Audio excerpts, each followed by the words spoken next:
ನಮಸ್ಕಾರ ವೀಕ್ಷಕರೇ, ನಾವು ವೈಭವ್ ಪಾಟೀಲ್. ವೀಕ್ಷಕರೇ, ಇವತ್ತಿನ ಈ ವಿಡಿಯೋನಾಗ ನಾವು ಡೆರಿವೇಟಿವ್ಸ್ ಅಂದ್ರೆ ಏನಂತ ತಿಳ್ಕೊಳ್ಳೋಣ ನೋಡ್ರಿ ವೀಕ್ಷಕರೇ, ನೀವು ಆಪ್ಷನ್ ಮತ್ತು ಫ್ಯೂಚರ್ ಟ್ರೇಡಿಂಗ್ ಸ್ಟಾಕ್ ಮಾರ್ಕೆಟ್ನಾಗ ಮಾಡಿದ್ರೆ ಡೆರಿವೇಟಿವ್ಸ್ ಅಂತ ಹೆಸರೇ ಕೇಳಿರಬಹುದು.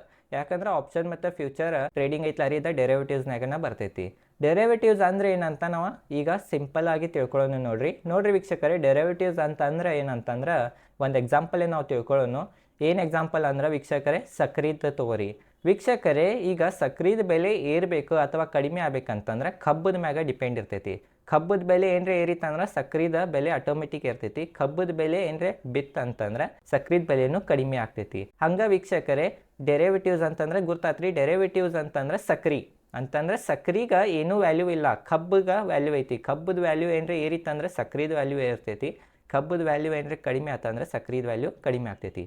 ಅದೇ ಥರ ವೀಕ್ಷಕರೇ, ಸ್ಟಾಕ್ ಮಾರ್ಕೆಟ್ನಾಗ ಇದು ಕಬ್ಬದ ಜಾಗಕ್ಕೆ ಸ್ಟಾಕ್ ಮತ್ತು ಇಂಡೆಕ್ಸ್ ಅಂತಂದ್ರೆ ಸ್ಟಾಕದ ಪ್ರೈಸ್ ಏರಿತಂತಂದ್ರೆ ಡೆರಿವೇಟಿವ್ಸ್, ಆ ಸ್ಟಾಕದ ಡೆರಿವೇಟಿವ್ಸ್ ಇರ್ತಾವಲ್ಲ ರೀ, ಆಪ್ಷನ್ ಮತ್ತು ಫ್ಯೂಚರ್, ಅವ್ರ ಬೆಲೆ ಇರ್ತೈತಿ. ಮತ್ತೇನ್ರೆ ಇಂಡೆಕ್ಸದ ಬೆಲೆ ಏರಿತಂತಂದ್ರೆ ಇಂಡೆಕ್ಸ್ ಡೆರಿವೇಟಿವ್ಸ್ ಇರ್ತೈತಲ್ಲ ರೀ, ಅದ್ರ ಬೆಲೆ ಇರ್ತೈತಿ. ತಿಳಿತ್ರಿ ವೀಕ್ಷಕರೇ, ಡೆರಿವೇಟಿವ್ಸ್ನಾಗ 4 ಥರದ್ದು ಡೆರಿವೇಟಿವ್ಸ್ ಇರ್ತಾವ. ಅವು ಯಾವಂತಂದ್ರೆ ಫ್ಯೂಚರ್ಸ್, ಫಾರ್ವರ್ಡ್ಸ್, ಆಪ್ಷನ್ ಮತ್ತು ಸ್ವ್ಯಾಪ್. ಸ್ಟಾಕ್ ಮಾರ್ಕೆಟ್ನಾಗ ಬರೀ 2 ಡೆರಿವೇಟಿವ್ಸ್ ಇದಾವ್ರಿ, ಫ್ಯೂಚರ್ಸ್ ಮತ್ತು ಆಪ್ಷನ್ಸ್. ತಿಳಿತ್ರಿ ವೀಕ್ಷಕರೇ, ಫ್ಯೂಚರ್ಸ್ ಮತ್ತು ಆಪ್ಷನ್ ಬಗ್ಗೆ ಇನ್ನು ನಾವು ಮುಂದೆ ಕಲಿಯೋನು. ಈಗ ನಿಮಗೆ ಡೆರಿವೇಟಿವ್ಸ್ ಅನ್ನೋ ಕಾನ್ಸೆಪ್ಟ್ ಕ್ಲಿಯರ್ ಆತೇನಿಲ್ಲ ಅಂತ ನಂಗೆ ಕಮೆಂಟ್ ಸೆಕ್ಷನ್ನ ಹೇಳ್ರಿ. ಮೇನ್ ಇನ್ನೊಂದ್ಸಲ ಹೇಳ್ತೇನೆ ನೋಡ್ರಿ. ಈ ವೀಕ್ಷಕರೇ, ಒಂದು ಚೇರನ್ನು ತಯಾರು ಮಾಡ್ಬೇಕಂದ್ರೆ, ಕಟ್ಕಿದ ಒಂದು ಕುರ್ಚಿಯನ್ನು ನೀವು ತಯಾರು ಮಾಡ್ಬೇಕಂದ್ರೆ ಅಥವಾ ಟೇಬಲನ್ನು ತಯಾರು ಮಾಡ್ಬೇಕಂದ್ರೆ ಕಟ್ಕಿದ ಪ್ರೈಸ್ ಮ್ಯಾಗ ಡಿಪೆಂಡ್ ಇರ್ತೈತಿ. ಕಟ್ಕಿದ ಪ್ರೈಸ್ ಏನ್ರಿ ಹೆಚ್ಚಿತ್ತಂತಂದ್ರೆ ಚೇರದ ಪ್ರೈಸ್ ಹೆಚ್ಚಾಗ್ತೈತಿ. ಕಟ್ಕಿದ ಪ್ರೈಸ್ ಏನ್ರಿ ಕಡಿಮೆ ಇತ್ತಂದ್ರೆ ಚೇರದ ಪ್ರೈಸ್ ಕಡಿಮೆ ಆಗ್ತೈತಿ.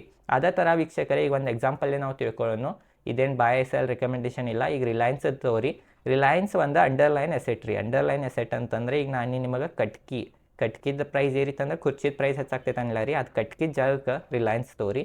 ರಿಲಯನ್ಸ್ದ ಪ್ರೈಸ್ ಏನ್ರಿ ಏರಿತಂದ್ರೆ ಆಟೋಮೆಟಿಕ್ ರಿಲಯನ್ಸ್ ಡೆರಿವೇಟಿವ್ಸ್ ಅಂತಂದ್ರೆ ನೀವು ಈಗ ರಿಲಯನ್ಸ್ದ ಶೇರನ್ನು ಬಾಯ್ ಮಾಡ್ರೆ ರಿಲಯನ್ಸ್ ಶೇರನ್ನು ಬಾಯ್ ಮಾಡ್ದಂಗೆ. ಅದೇ ರಿಲಯನ್ಸ್ ನೀವು ಏನ್ರಿ ಫ್ಯೂಚರ್ಸ್ ಅಥವಾ ಆಪ್ಷನ್ಸನ್ನು ಬಾಯ್ ಮಾಡ್ರೆ ರಿಲಯನ್ಸ್ ನೀವು ಡೆರಿವೇಟಿವ್ಸನ್ನು ಬಾಯ್ ಮಾಡಿರಿ ಅಂದಂಗೆ ಆಗ್ತೈತಿ. ರಿಲಯನ್ಸ್ ಪ್ರೈಸ್ ಹೆಚ್ಚಾತಂದ್ರೆ ಆಟೋಮೆಟಿಕ್ ರಿಲಯನ್ಸ್ ಡೆರಿವೇಟಿವ್ಸ್ ಪ್ರೈಸ್ ಹೆಚ್ಚಾಗ್ತೈತಿ. ರಿಲಯನ್ಸ್ ಪ್ರೈಸ್ ಏನ್ರಿ ಕಡಿಮೆ ಆತಂದ್ರೆ ರಿಲಯನ್ಸ್ ಡೆರಿವೇಟಿವ್ಸ್ ಪ್ರೈಸ್ ಕಡಿಮೆ ಆಗ್ತೈತಿ. ತಿಳಿತ್ರಿ ವೀಕ್ಷಕರೇ, ಏನು ಹೆಚ್ಚು ತಲೆ ಕೆಡಿಸ್ಕೊಳ್ಳೋ ಅವಶ್ಯಕತೆ ಇಲ್ಲ. ಡೆರಿವೇಟಿವ್ಸ್ ಅಂತಂದ್ರೆ ಇವು 4 ಥರದ್ದು ಇರ್ತಾವ ಅಂತ ಹೇಳಿ ನಿಮಗೆ ಫ್ಯೂಚರ್ಸ್, ಫಾರ್ವರ್ಡ್ಸ್, ಆಪ್ಷನ್ ಮತ್ತು ಸ್ವ್ಯಾಪ್. ಆ ಥರ ಸ್ಟಾಕ್ ಮಾರ್ಕೆಟ್ನಾಗ ಬರೀ 2 ಇದಾವ್ರಿ, ಫ್ಯೂಚರ್ಸ್ ಮತ್ತು ಆಪ್ಷನ್ಸ್. ಮೇನ್ ಏನಂತಂದ್ರೆ ಈಗ ನೀವು ಒಂದು ಎಕ್ಸಾಂಪಲ್ ತಗೋರಿ, ನಿಫ್ಟಿದ ಆಪ್ಷನ್ನ ಬಾಯ್ ಮಾಡಿರಿ ಅಂತ ತಿಳ್ಕೊರಿ. ನಿಫ್ಟಿ ಏನ್ರಿ ಏರಿತಂದ್ರೆ ಆಟೋಮೆಟಿಕ್ ಆಪ್ಷನ್ ಪ್ರೈಸೂ ಇರ್ತೈತಿ. ನಿಫ್ಟಿ ಏನ್ರಿ ಬಿತ್ತಂದ್ರೆ ಆಟೋಮೆಟಿಕ್ ಅದು ನೀವು ಡೆರಿವೇಟಿವ್ಸ್ ತೊಗೊಂಡಿರ್ತಿಲ್ಲ ರೀ, ನಿಫ್ಟಿದ ಅಂದ್ರೆ ಆಪ್ಷನ್, ಅದರದ ಪ್ರೈಸ್ ಬೀಳ್ತೈತಿ. ಅದ್ರಾಗ ಏನು ಫಾಯ್ದೆ ಅಂತಂದ್ರೆ ವೀಕ್ಷಕರೇ, ಇವ ಡೆರಿವೇಟಿವ್ಸ್ನಾಗ ಆ ಸ್ಟಾಕ್ ಅಥವಾ ಇಂಡೆಕ್ಸ್ ಏರುತೈತಿ ಅಂತ ನೀವು ರೊಕ್ಕನ ಹಚ್ಬೋದ, ಬೀಳುತೈತಿ ಅಂತ ನೀವು ರೊಕ್ಕನ ಹಚ್ಬೋದು. 2 ಸೈಡ್ ನೀವು ರೊಕ್ಕನ ಮಾಡ್ಕೋಬೋದು. ತಿಳಿತ್ರಿ ವೀಕ್ಷಕರೇ, ಇಷ್ಟೇ ಇತ್ತ ಡೆರಿವೇಟಿವ್ಸ್ ಅಂತಂದ್ರೆ ಡೆರಿವೇಟಿವ್ಸ್ಗೆ ಬೆಲೆ ಇರಂಗಿಲ್ಲ. ಹತ್ತಿರ ಜಾಗಕ್ಕೆ ಹತ್ತಿರದ ಯಾವ್ದು ಅಸೆಟ್ ಇರ್ತೈತಲ್ಲ ರೀ, ಅದಕ್ಕೆ ಬೆಲೆ ಇರ್ತೈತಿ. ತಿಳಿತ್ರಿ ವೀಕ್ಷಕರೇ, ಇಷ್ಟೇ ಇತ್ತು ಇವತ್ತಿನ ಈ ವಿಡಿಯೋ ಚಲೋ ಅಂತ ವಿಡಿಯೋ ಲೈಕ್ ಮಾಡಿರಿ. ಇನ್ನು ಮುಂದೆ ಫ್ಯೂಚರ್ ಮತ್ತು ಆಪ್ಷನ್ ಇರ್ತೈತೆ ಅಂತ ಹೇಳಿಲ್ಲ ರೀ ಡೆರಿವೇಟಿವ್ಸ್ನಾಗ.